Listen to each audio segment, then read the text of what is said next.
Baik, perkenalkan, nama saya Iwan Pratama Asmara dengan NIM 2501020056.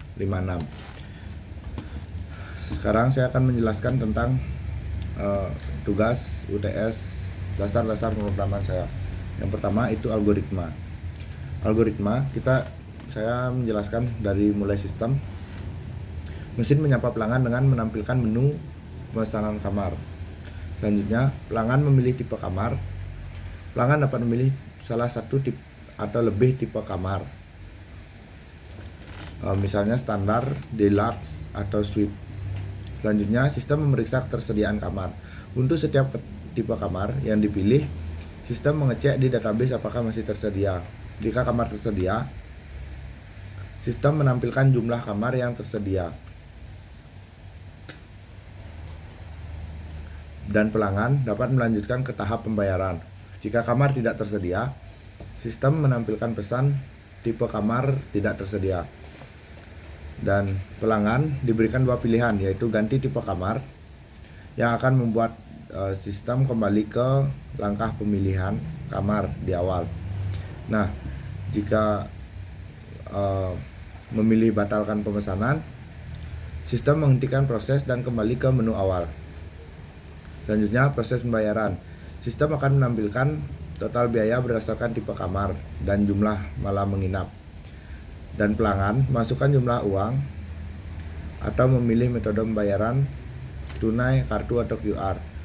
Selanjutnya, sistem memeriksa apakah jumlah pembayaran mencukupi. Jika pembayaran tidak mencukupi, sistem akan menampilkan pesan kesalahan dan meminta pelanggan untuk menambah atau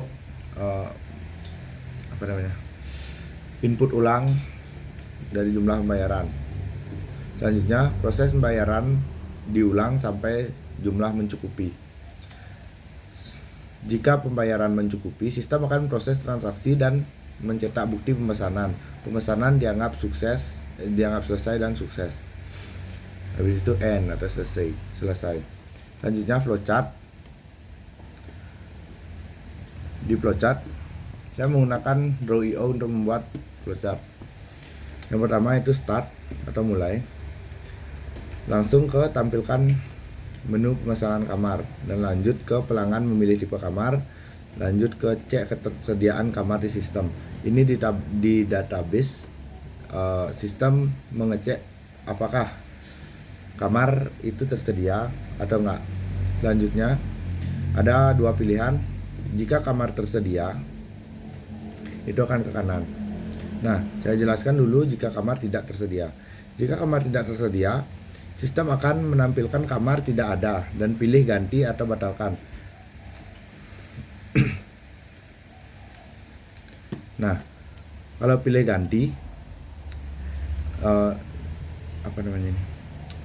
sistem akan membawa pengguna kembali ke pelanggan ke memilih tipe kamar. Dan jika pilih batalkan, itu akan langsung batalkan pemesanan dan langsung selesai. Selanjutnya, jika kamar tersedia, hitung total biaya kamar dan pelanggan input metode dan jumlah pembayaran. Selanjutnya ada dua pilihan lagi, pembayaran cukup atau tidak. Dan kalau pembayaran tidak cukup atau kurang, sistem akan menampilkan kurang bayar dan menampilkan output ulangi input, dan itu akan kembali ke input metode dan jumlah pembayaran. Jika pembayaran cukup, sistem akan mencetak bukti dan transaksi sukses. Setelah itu dia langsung selesai. Yang ketiga itu pseudocode. Pseudocode ini saya membuat sesuai gini aja, ya standarnya lah. Program hitung skor akhir. Deklarasi yang perlu dideklarasi yaitu skor tugas, skor ujian, skor kehadiran. Itu menggunakan variabel real. Dan skor akhir ini juga real sama sebenarnya.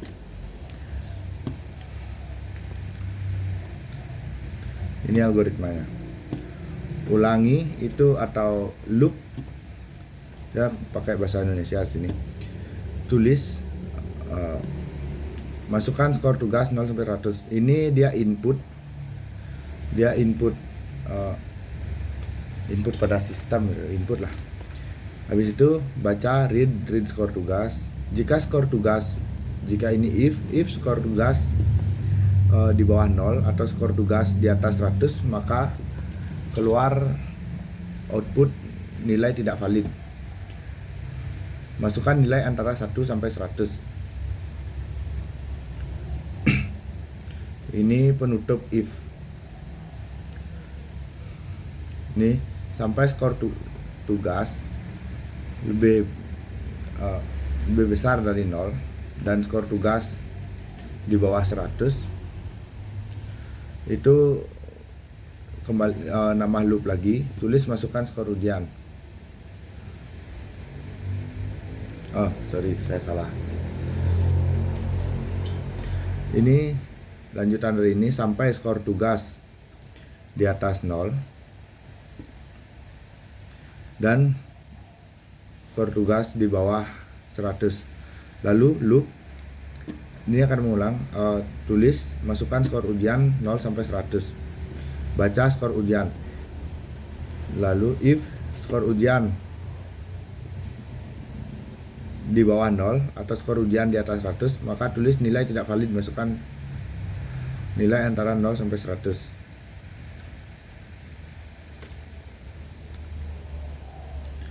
Ini akhir if. Sampai skor ujian di atas 0 dan skor ujian di bawah 100. Ini sebenarnya sama ketiganya yang saya buat, skor ujian, skor tugas, dan skor kehadiran.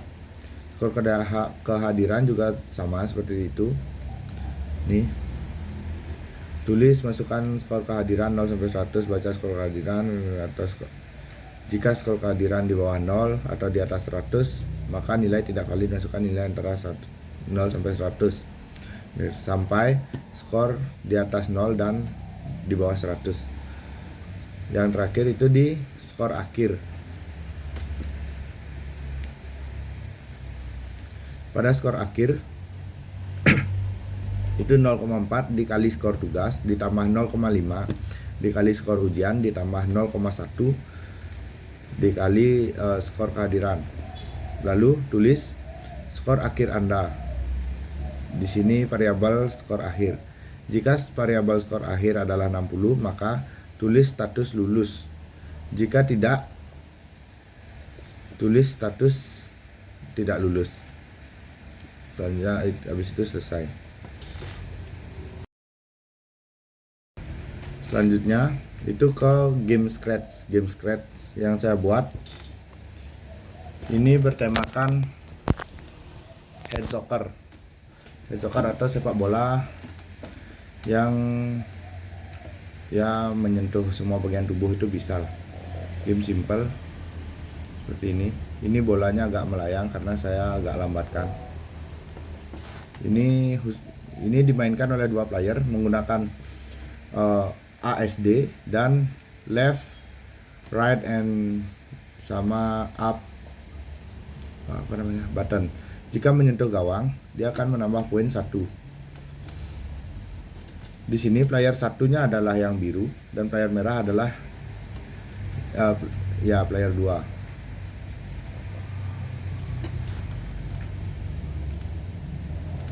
Nah, setiap bola mengenai gawang, itu dia akan menambah skor pemain lawan. Misalnya bola menyentuh gawang pemain sebelah kanan itu player 2. Maka jika gawang player 2 disentuh, maka skor pemain player 1 akan bertambah jadi 1. Dan jika skor sudah mencapai 5, game akan terreset ulang dari awal. Baik, sebentar. Ini juga menggunakan W dan up button. Itu bisa jadi dia loncat.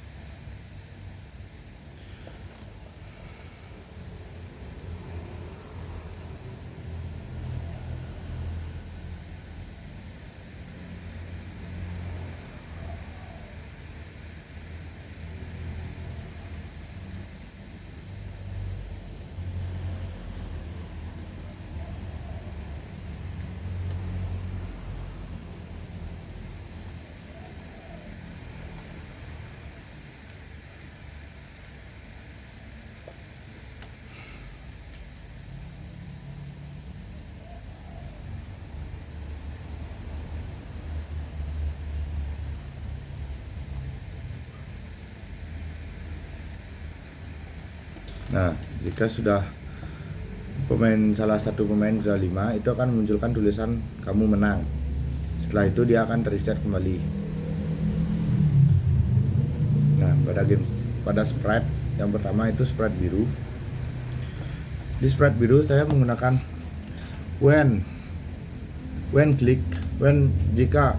ketika bendera hijau diklik, itu sprite akan menuju ke koordinat min 150, x 150 dan y min 84 ada di sini.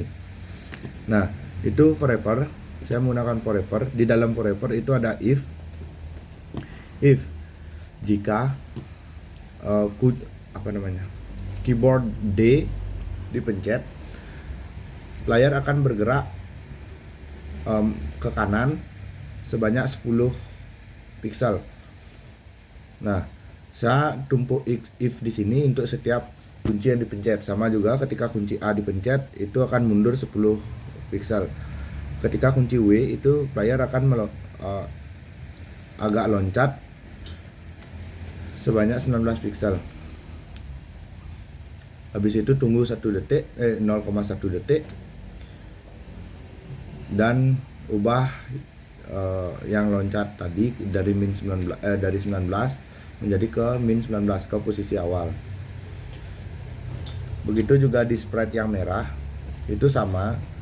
Yang berbeda di sini hanya menggunakan yang pemain sebelah kanan menggunakan panah kanan, panah kiri, dan panah atas. Itu change semuanya sama. Dan beda posisi X dan Y ketika game dimulai, ketika bendera hijau diklik. Di sini saya menaruh semuanya itu di bola. Saya menaruh ini set X to 0, set Y to 0, dan go to X 0, Y 0 itu agar bolanya di tengah pas baru mulai, seperti itu. Dan point in direction mengambil ini buat pergerakan bola yang pick random aja dari min 30 sampai 30. Lalu perlihatkan show. Di sini saya juga menggunakan forever. Move 6 step. If on edge seimbang. Lalu if mengenai player 1 yang ini yang biru, point direction itu ini buat mantulin bolanya. Saya menggunakan min 60 to 60. Dan jika menentu player 2 sama juga, hanya saja dia beda. Di pick randomnya ini 120 menuju 240. Dan ketika menyentuh gawang kanan atau gawang kiri,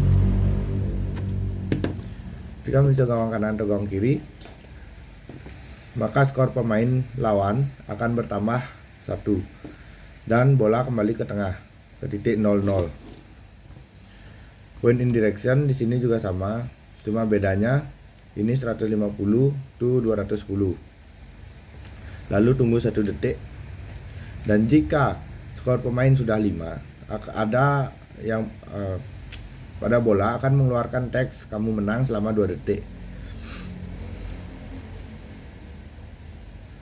Begitu juga ini ketika skor pemain, salah satu skor pemain sudah mencapai 5, itu akan mengeluarkan kamu menang lagi dan set skor pemain 1 dan 2 ke 0.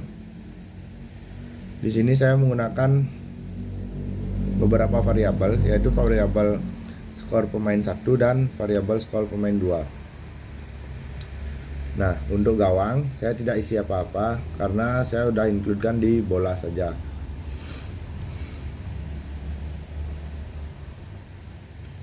Baik, itu keempat tugas saya. Terima kasih.